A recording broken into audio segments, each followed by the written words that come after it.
চলো প্রসাদ বাটো। আমি হচ্ছে ম্যাগি। আমরা রিসর্টে ঢুকে গেলাম, কাফিয়ে বেড়াচ্ছে। ওই যে দেখো।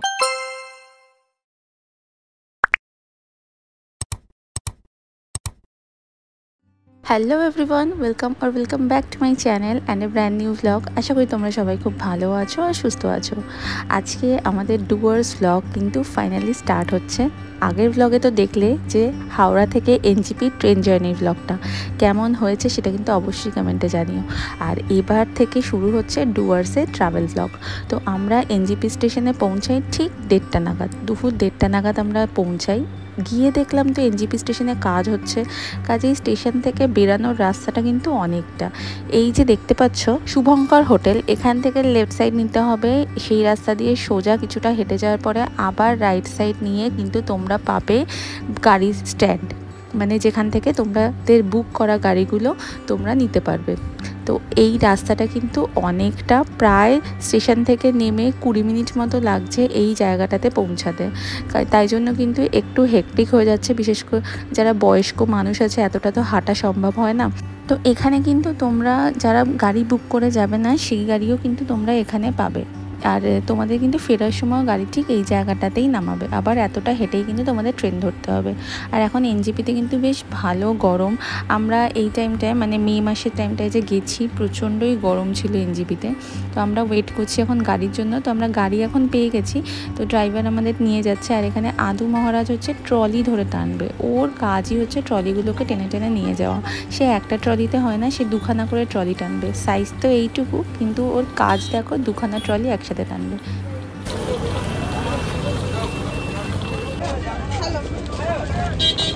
তো আমরা পেয়ে গেছি গাড়ি, বেশ অনেকটাই হেঁটে আবার আসতে হলো, আর প্রচণ্ড রোদও ছিল তার সাথে। তো এইটা হচ্ছে আমাদের গাড়ি, যেটা হচ্ছে আমাদের এনজিপি থেকে হোটেল আমাদের ড্রপ করবে। এই গাড়ি ভাড়াটা আমাদের 3700 টাকা মতো পড়েছে উইথ এসি, কারণ এই সময় এসি ছাড়া কিন্তু একদমই যাওয়া যাবে না। যতক্ষণ ওখানে ট্রলিগুলোকে সব তোলা হচ্ছে ততক্ষণ ভাবলাম একটু প্রাণ জিরিয়ে নিই, মানে একটু আখের রস খেয়ে নিই। তাই জন্য গিয়েই আগে একটু আখের রস খেয়ে নিলাম। আর এই গরমের মধ্যে আখের রসটা খেয়ে দারুণ লাগছিল।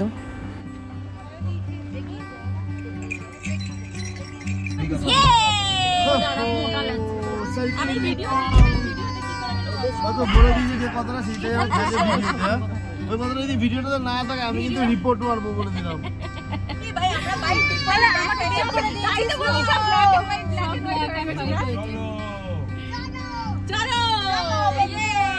भारत माता की जय हिंद।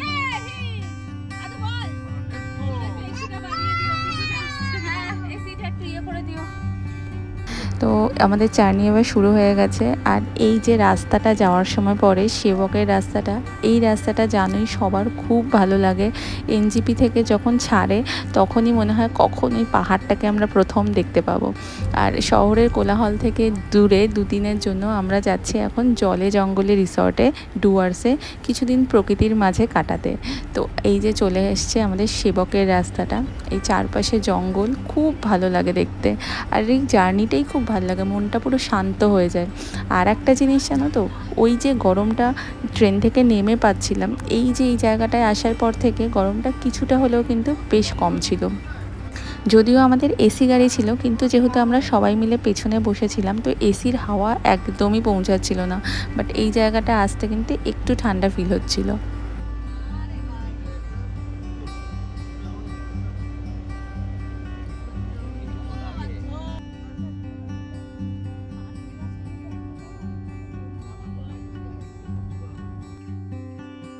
এবার দেখতে পেয়ে গেছি ওই যে দূরে পাহাড়, আর সাইডে আছে তিস্তা নদী। তো এই তিস্তা নদীকে সাথে নিয়েই কিন্তু আমাদের গন্তব্য এখন জলে জঙ্গলে রিসর্ট। তিস্তার জল একদম শুকিয়ে গেছে। তোরা যেখানে বলবি আরে ছড়াবে বললো তো, এখানে এইখানে দাদা বললো, এইখানে দাদা বলছে টানগুলো নেয় সেজন্য মাথা করে চেপে বসলে অসুবিধা হয় না। তো এবার আমরা ধরে নিচ্ছি করোনেশন ব্রিজ, যেটা হলো দার্জিলিং ডিস্ট্রিক্ট আর এই জলপাইগুড়ি ডিস্ট্রিক্টকে কানেক্ট করে। আর এই ব্রিজটা কিন্তু খুব সুন্দর লাগে দেখতে, নিচ দিয়ে বয়ে গেছে তিস্তা নদী, আর এইখান থেকেই কিন্তু আমাদের দার্জিলিং ডিস্ট্রিক্টে প্রবেশ করা শুরু। এই রাস্তা দিয়ে যেতে যেতে আমরা প্রচুর হনুমান দেখেছি, আর হনুমানগুলো এত সুন্দরভাবে বসেছিল বাচ্চা কাচ্চা নিয়ে, দেখতে খুব ভালো লাগছিল। কিন্তু এই টাইমে আদু ঘুমিয়ে পড়েছিল, তাই ওকে কিন্তু দেখাতে পারিনি।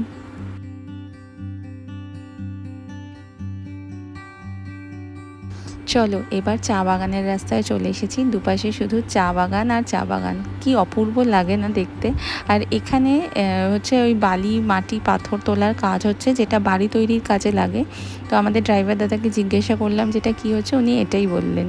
এবার যাওয়ার পথে আমরা একটা জায়গায় আবার ব্রেক নেব, কারণ এখানে এসেছি আর মোমো ম্যাগি রাস্তায় খাবো না, সেটা তো হতে পারে না।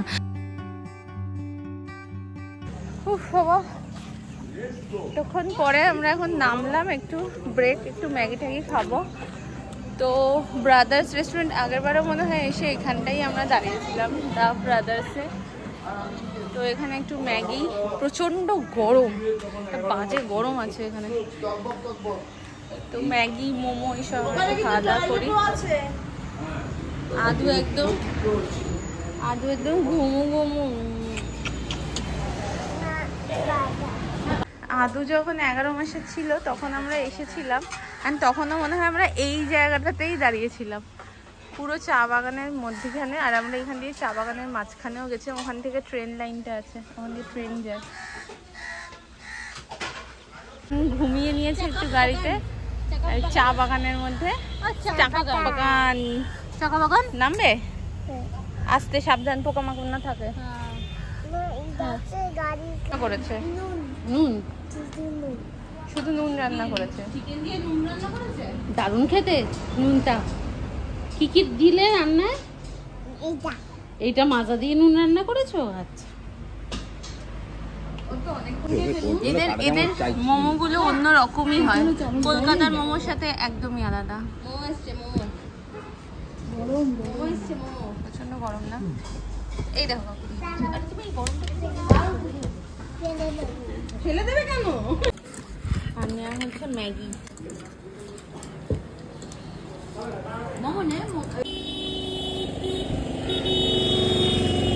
আগে পাথর, পাহাড়ে আসলে পাথর দেখলেই আমি পাথর কালেক্ট করতাম, সব ইরোটেড পাথরগুলো। ম্যাক্সিমামই এখানে গ্রানাইট আছে।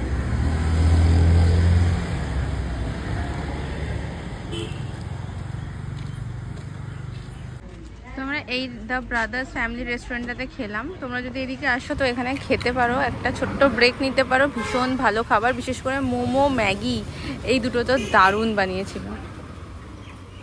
খাওয়ার ব্রেক নেওয়ার পরে আবার আমাদের জার্নি শুরু হয়ে গেছে, আর জঙ্গলের ঘনত্বটাও কিন্তু আস্তে আস্তে বাড়ছে।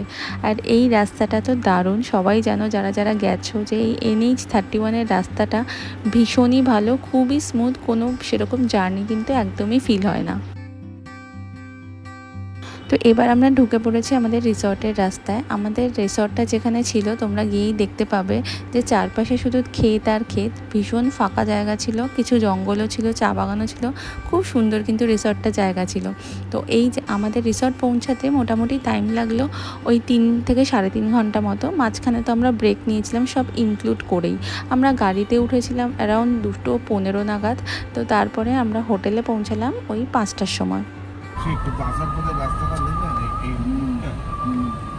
চলো, তো আমরা চলে এসেছি রিসর্ট, জলে জঙ্গলে। তো এই হচ্ছে রিসর্টের এন্ট্রান্স, চারপাশটা দেখতে পাচ্ছ পুরো ফাঁকা। একটু পরে দাঁড়াও, একটু পরে চলো অন্য জায়গায় খেলবো। চলো, এখানে দুটো রুম আছে।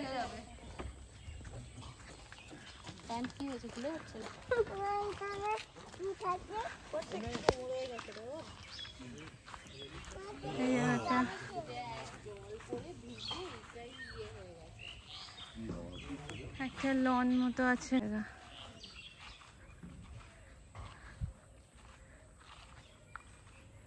এখনই পুরো ঘাটশিলার মতো এসেছি মা। আদু বলছে ঘাটশিলার মতো এসেছি, সেই ঘাটশিলাতে যেরকম ছিল ওরকম। চারিদিকটা একদম নিস্তব্ধ।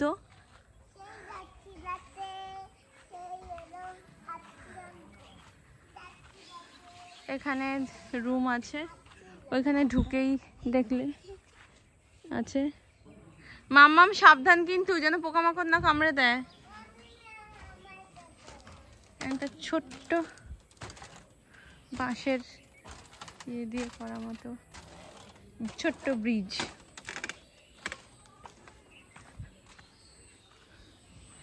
এখানে ঘরগুলো কিন্তু বিশেষ বিশেষ নাম আছে, যেমন এটা দারুচিনি, এই পাশে মেহগিনি, এখানেও আছে দোতলা একটা, এখানটা আছে পিপুল। পাখির আওয়াজ শুনতে পাচ্ছি না বুঝতে পারছি না, এখানে প্রচুর পাখি ডাকছে এখন।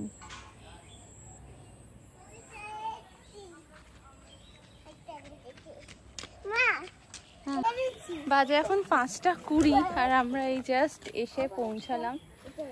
আর এখানে অন্য মানে শিলিগুড়ির থেকে তো অনেকটাই একটু রিলিফ লাগছে, গরমটা একটু কমই লাগছে।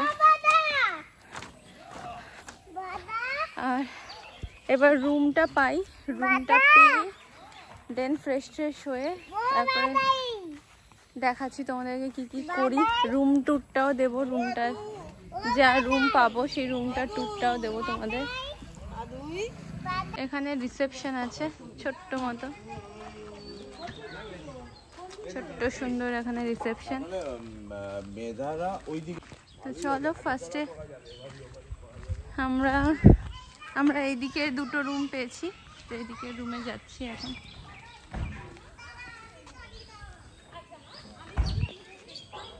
ওই একদম নীল রঙেরটা উপরে আর এই সবুজ রঙেরটা নিচে, একটা নিচে একটা উপরে। আচ্ছা ঠিক আছে, কোনো অসুবিধা নেই। আচ্ছা, এখানে ঘরগুলোর নাম লেখা শিমুল, এই ঘরটার নাম শিমুল। বাবা কোন কোনায় ঢুকাচ্ছ? আমি বললাম যে সামনেটা। এই ঘরটার নাম অর্জুন, এটা পলাশ।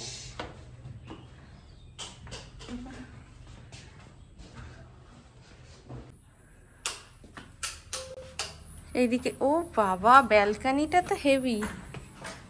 এইদিকে আছে ব্যালকানি, ব্যালকানি দিয়ে একদম ঝিঁঝি পোকার আওয়াজ। এদিকে রাস্তা,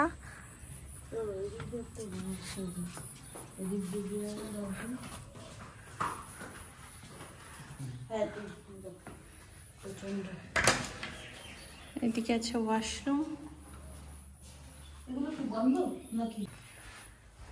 এখানে আছে আয়না, টিভি, আর এখানে কাবার্ড মতো, জলের বোতল, গ্লাস, মেনু কার্ড, টেবিল।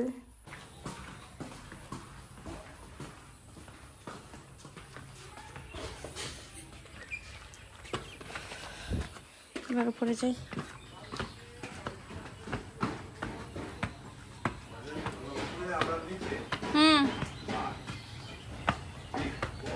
এখানে উপরে একটা বসার জায়গা করা আছে।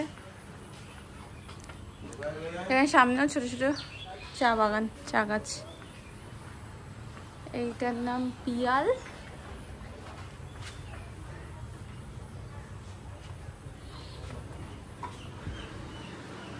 আর এই রুমটা হচ্ছে শাল। এসি আছে, বেসিক যা যা থাকে সবই আছে। চলো দেখি। বাহ, ব্যালকনিটা দেখো,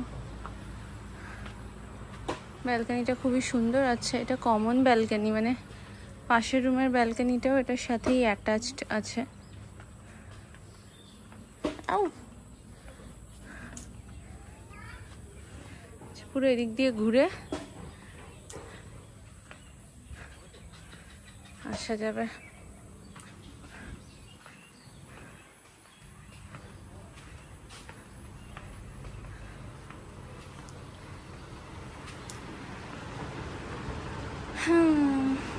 তো চলো, এটাই আমাদের ডুয়ার্সের 3 দিনের ঠিকানা। এটা ওয়াশরুমটা দেখে নিই একটু। এটা ওয়াশরুম।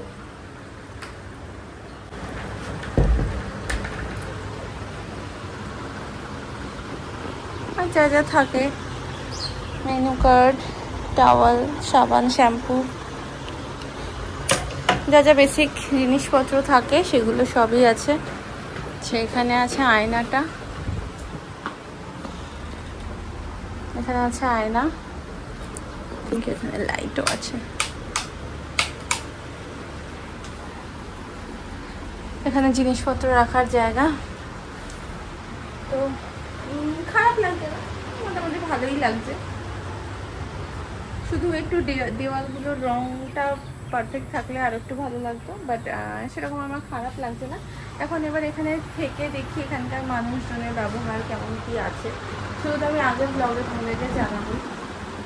তো চলো এবারে তাড়াতাড়ি ফ্রেশ হয়ে নিই, ফ্রেশ হয়ে দেন আমরা আবার গল্প আড্ডা করবো। এখানটা বসে আড্ডা ফাড্ডা মারা যাবে, খুব সুন্দর। Thank you.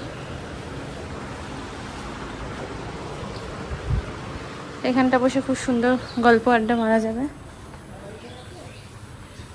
চা বাগানের একদম পাশে। চল তাড়াতাড়ি আমি ফ্রেশ হয়ে নিই আগে, কারণ সেই 3টের সময় বেরিয়েছি, চোখ মুখের হালত খারাপ একদম। তো তাড়াতাড়ি আমি আবার ফ্রেশ হয়ে যাবে। এখন বাজে 6:20 আর আমি আর আগে ফ্রেশ হয়ে এখানে যে এই বসার একটা জায়গা মতো করা আছে, সেই জায়গাটা একটু এসে বসলাম। চারপাশটা তো পুরো দেখতেই পাচ্ছ কেমন, আর প্রচুর এখানে। হ্যাঁ, ও আদৌ এখানে খেলছে। এখানে একটাই অসুবিধা যে এখানে প্রচুর পোকার উৎপাত আছে। ডুয়ার্সে তো জঙ্গল, একটু পোকামাকড় তো থাকবেই, তো সেটাই আমার একটা টেনশনের কারণ।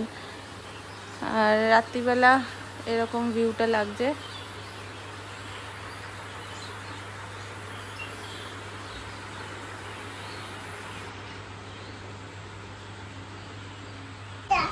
যেরকম গরমটা আমাদের ওখানে ইয়েতেও যেমন ছিল, শিলিগুড়িতে জলপাইগুড়িতে নামার পরেও যেরকম গরমটা ছিল, এখানে কিন্তু অতটা গরম লাগছে, ভালো ওয়েদারটাই লাগবে। বসে বসে আগে থেকে খেয়েছি। আর রাত্রিবেলা এটা তুমি নষ্ট করে দিচ্ছ। রাত্রিবেলা কি খাওয়া দাওয়া হবে সেগুলো আলোচনা করা হবে।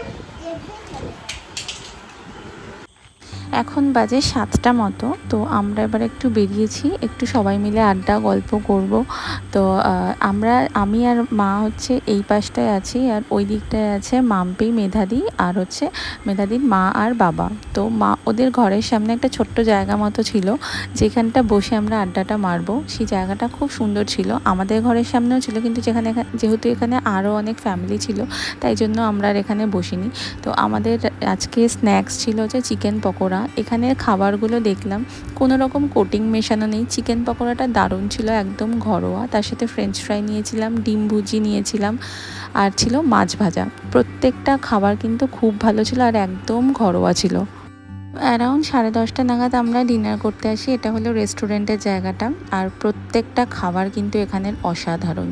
সে চাইনিজ হোক কি ইন্ডিয়ান হোক, সব খাবার আমাদের খুব ভালো লেগেছে। প্রচুর পোকা। হ্যাঁ, ওই দিক দিয়ে খুলো না, ওটা খুলো না, এটা খুলো না। এদিক দিয়ে একবারে উচ্চিকে ঢুকে যাবে। তারপর থাক না, থাক, বন্ধ করে রাখো। ওই ধান খেত ফেত, লাইট বন্ধ রাখো। লাইট বন্ধ থাকলেই এরকম ডিম লাইট জ্বালানো থাক। লাইট বন্ধ থাকলেই একমাত্র পোকা আসবে না, দেখতে পাবে না। ওখান থেকে তো ঢুকছে সব, মানে চারপাশে পুরো জঙ্গল জঙ্গল, তো তাই জন্য এত পোকা। মানে ঘর বন্ধ, তার সত্ত্বেও পুরো পোকায় ভর্তি। ওইটাই একটা ভয় লাগছে, যদি ঘুমালে কানে কানে যদি পোকা ঢুকে যায়, ওটারই টেনশন হচ্ছে। এবার কত মারবো, মেরেও যাচ্ছে না, এই টেনশনটাই লাগছে। উড়ে বাবারে বাবা, পোকা মারছে এখন। এই যে বাবা, এইটাই একটা ভয় লাগছে। এই কি খুলছো কেন? ঘরের মধ্যে একটা টিক টিক টিক টিক করে আওয়াজ হচ্ছে, যেটা হচ্ছে এই পোকাগুলো সমানে লাফিয়ে বেড়াচ্ছে। ওই যে দেখো কেমন লাফাচ্ছে, দেখো। এগুলোকেই আমার ভীষণ পরিমাণে ভয় লাগছে। ওরে বাপ রে বাপ! আমি যদি ডুয়ার্স না আসি তার প্রধান কারণ হচ্ছে এটাই, যে আমি পোকার কারণে আসবো না।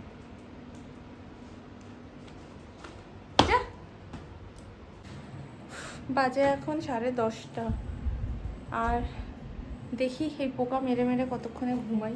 প্রচণ্ড টায়ার্ড, কারণ সেই তো রাত্রিবেলা 3টের সময় উঠেছি। খুব মুশকিলে পড়েছি, এত পোকা। তো ঠিক আছে, দেখি এখন পোকার ধ্বংস করে কতক্ষণে শুই।